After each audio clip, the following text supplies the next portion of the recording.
Hey, welcome to Mornings with the Focus. I'm Wilson Tarpe Jr. Happy to be here. Just a reminder for anybody that tunes in this morning that is new to what it is that we do here.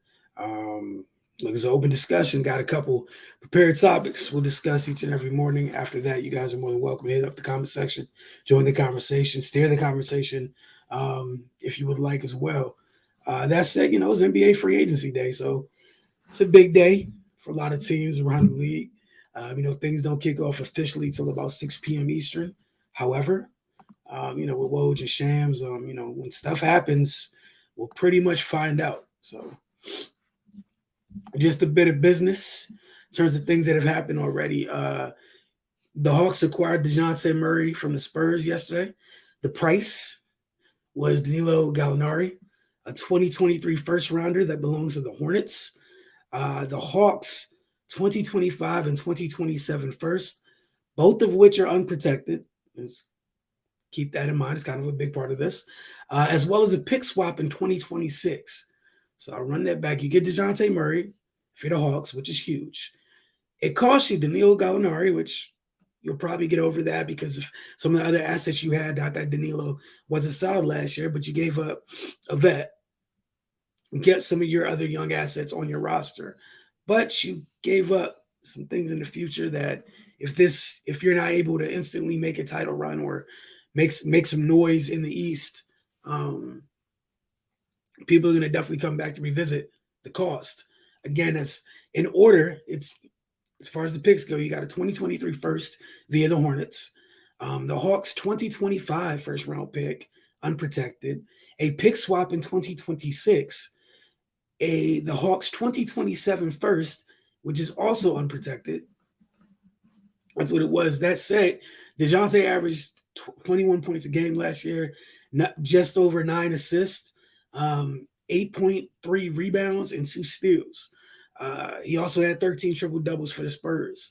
He's going to make 16.6 million this upcoming season, and then he'll be an unrestricted free agent in 2024. As far as his fit, DeJounte's a bigger guard. You could definitely play him next to Trey, and it's something where he handles the ball more than well enough. He was his first point guard. You can have him initiate the offense or have him have the ball, period, and let Trey get some easier buckets off ball. That's one of the things in theory you would like. You would like to believe the Hawks were looking at, right? And then obviously, defensively, one of the better young defensive guards in the league. Again, averaged 2 steals last season. DeJounte's about 6'5", long arms, athletic. Came back from that injury he had fairly well, as proven by the numbers from last season. You could slot him in. You put him next to DeAndre Hunter, gives you two wings that just two guys on the wings that can really lock down. So I'm not mad at that at all from that perspective. As for the Spurs, clearly see what time it is. We know what's coming out next year in the draft. That's not to say they're not going to try to be competitive this year, but clearly it's about development. They have some youngsters over there. First one that comes to mind is the Primo kid, the point guard, getting an opportunity, to get his feet wet, like really get his feet wet. And they'll see where that takes him. But think about the future capital, right? Not a bad year to, possibly have a couple shots in the lottery. Well, I'll say James Harden declined his 47.3 million player option and will become a free agent. Um, this is not one of those things where it's expected that he's going to hit the open market for real. It's more so of doing Philly a solid where he's not going to take as much money as he could, leave some on the table and try to help them fill out the roster so they'll be better stocked to make the type of run that they would like this upcoming season. So kudos to him for that. We'll see how the Sixers take advantage of the money that he's left on the table, right? Bradley Beal declined his $36.4 million player option, which was expected because he'll have the opportunity to sign a 5-year supermax in Washington. Or the option that, people don't expect as much and don't foresee. The other side of that is that he would just remain a free agent, hit the open market, and he's able to sign a 4-year max anywhere in the league. But again, most would believe that even if he, long-term goal, and we don't know what it is to be moved, you would assume that you lock into that 5-year supermax and then get moved if that is truly what you want. If he wants to be here, then I mean, look, you take the supermax, you go about your life, put your faith in the front office, and hope that you guys improve the roster, make a run, see where you can lead them after, because now you're getting paid like one of those guys. Pressure be on a little bit. Wizards and Nuggets made a deal yesterday. No big blockbuster names in this one, but I think it's one of those few deals where both teams help each other a little bit. The Nuggets sent Will Barton and Monty Morris to Washington for KCP, Kentavious Caldwell-Pope, and Ish Smith. KCP gives Denver a more traditional 3-and-D type wing. And Ish has proven to be a solid veteran backup wherever he's landed throughout his 13-year career. Barton and Morris, the ways that they help Washington. Barton, obviously, we know he's a dude who can go get you a bucket. Gives you somebody who could score off the bounce for Washington, which I'm sure would be a welcome sight, whether it's, especially coming off the bench. Really add to that second unit, right? And as far as Monty Morris goes, he's been a solid point guard in this league. We've seen him, especially this past year, start games. Like we got a good sample size to see what it looks like as a starter, right? Obviously, that's playing with one of the best bigs in the league. But Washington wanted to go and acquire a veteran point guard. That's not to say they're done, but I think Monte Morris is solid. Yeah, it's not the flashiest name or biggest fish in the market, but sometimes you just need somebody who could come in, defend, run the team, knock down open shots. And literally, that's what Washington needs, more so than anything. A steady hand, if you will. Go a long way for them. Bobby Portis declined his $4.6 million player option and will become a free agent. He's super interesting to me. Obviously, a good chunk of folks expect him to go back to Milwaukee. I think he get up to 4 years, $49 million if he re-ups with Milwaukee. And to me, he's worth every penny. I will see what Milwaukee ends up doing, right? But if he doesn't, if a team's able to pull him away from Milwaukee, man, that's a quality piece on a contender. And you've seen his value since he's been in Milwaukee. He was a pivotal piece during their championship run. Stepped up last year as well. We know what this league's about. It's a big that can hit the glass, hit the three ball, score on the post a little bit. It's a solid piece. So there's some contenders that are looking to add solid pieces. That is a great piece to add, right? What we'll do is real quick, just go over, what's out in free agency position by position, go through some names, things of that nature before we get out of here. And again, don't forget, if anything in the comment section you guys want to join the conversation, just do so. Much appreciated if you do. All right, let's get started. Sorry, I just had to pull things up so I can at least see what it is that we're talking about. In free agency at the moment, point guard wise, you have Wall, who people widely expect to go to the Los Angeles Clippers. Ricky Rubio's in there, Delon Wright, Tyus Jones, another one of those guys. When we talk about Monte Morris type guys where they've been coming off the bench. We've seen them starting spot duty because you've seen in Memphis when the nights they didn't have when Ja was hurt, we all that narrative last year that hey, they're fine when he's not there because of their overall depth. Tyus Jones is a big part of that. He was the PG that started when Ja was out. Patty Mills declined his option in Brooklyn. He's hit the free agent market. Not to say he won't be back, but he's out there.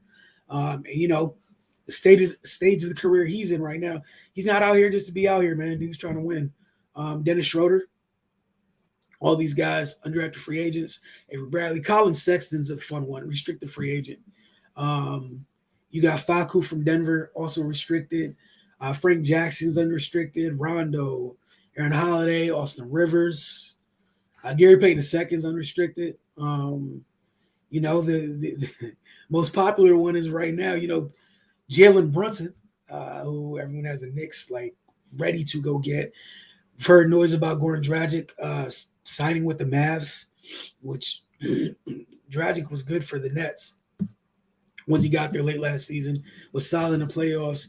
Only imagine what he can add. It's a trusted ball handler, and a good vet for Dallas if they're able to add him.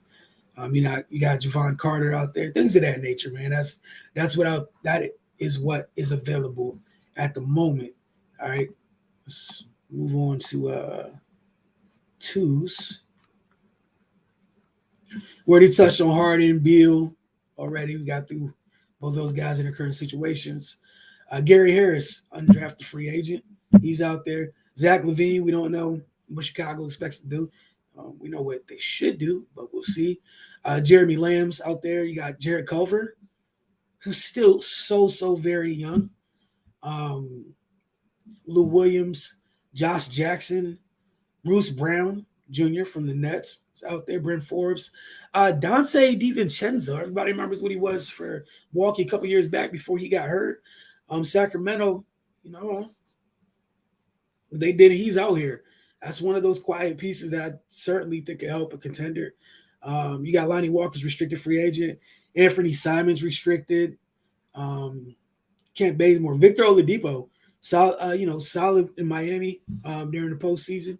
Once he was able to get healthy and play, he's a free agent. Wes Matthews was solid last year. Malik Monk. Lou Dort's out there. Again, not the flashiest of names. Solid piece, right? Lance Stevenson, get on to the threes.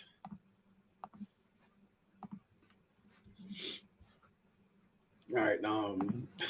Have to say his name because they're Andre Iguodala, expected to retire. That's just me personally. Joe Ingles, unrestricted free agent. I know he's coming off injury, but again, TJ Warren's a UFA. Interesting. If he comes back, he's healthy, he could go somewhere and add and really bolster a team. Derrick Jones Jr. has been solid. Slow-mo from Memphis, Kyle Anderson.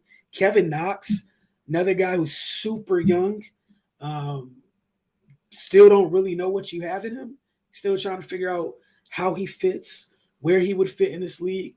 But it's another one of those 6'8", 6'9" wings. Someone's going to give him an opportunity.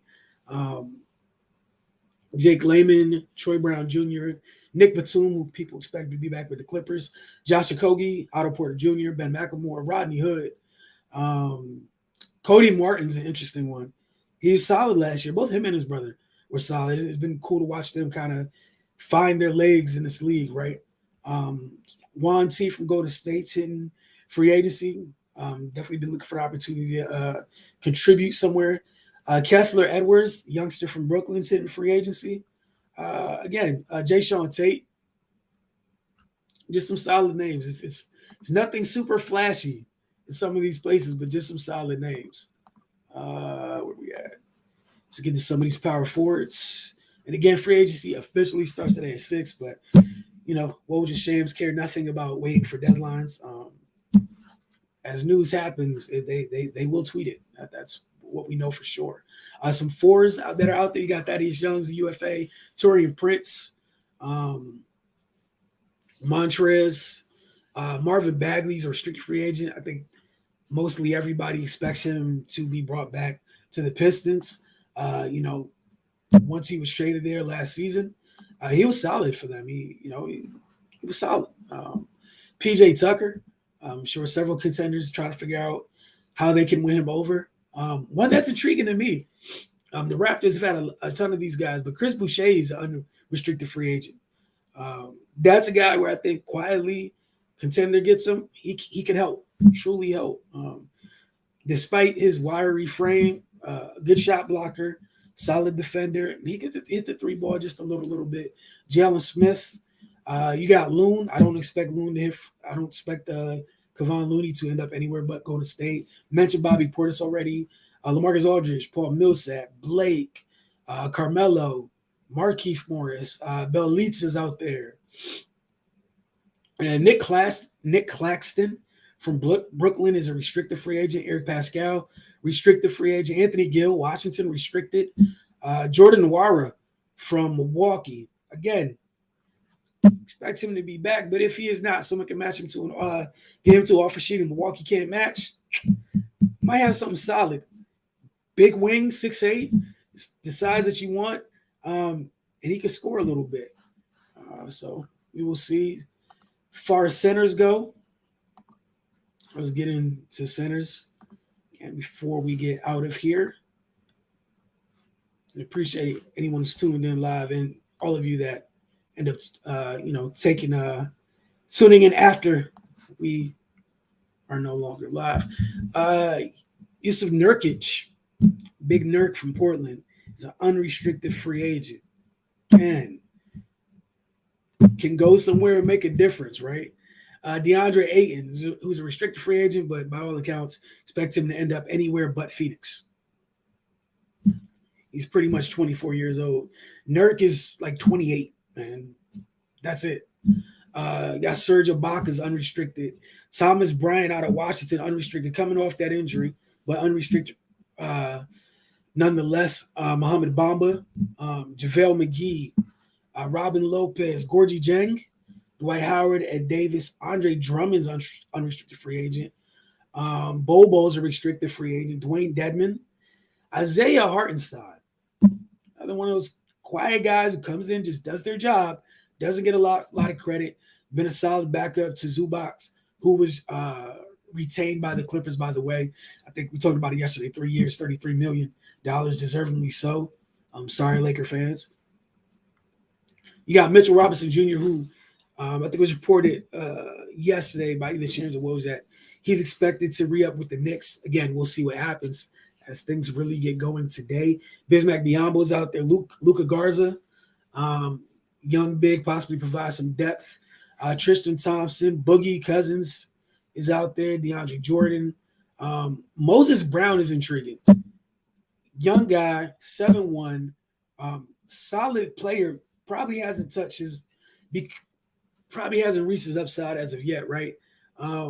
Again, but that size, like, he's 22. We see where that leads him, but it's not bad, man. Not bad at all. Look forward to seeing what happens today. If some huge news happens, who knows? Might get back on here a little bit later in the day, talk about some of it. If not, we'll see you guys. I leave next Wednesday, so I'll see you guys Monday and Tuesday. Won't be on tomorrow morning, but Monday and Tuesday we'll be with you guys. Then after that, we'll be back the following week. But again, free agency kicks off today at 6 p.m. Eastern. Today is definitely the day to have your Woj and Shams notifications on. Who knows what time things will really get going. But thank you guys for tuning in. We'll have some fun stuff coming up soon. The WNBA is getting closer and closer to All-Star break. So looking for the second half of the season in that regard. Back DC United coming weeks. What else we got going on? I think we might be doing something special starting this weekend, at least for the month of July. So if you're not already doing so, follow the Focus on all your social media mediums. We truly appreciate it.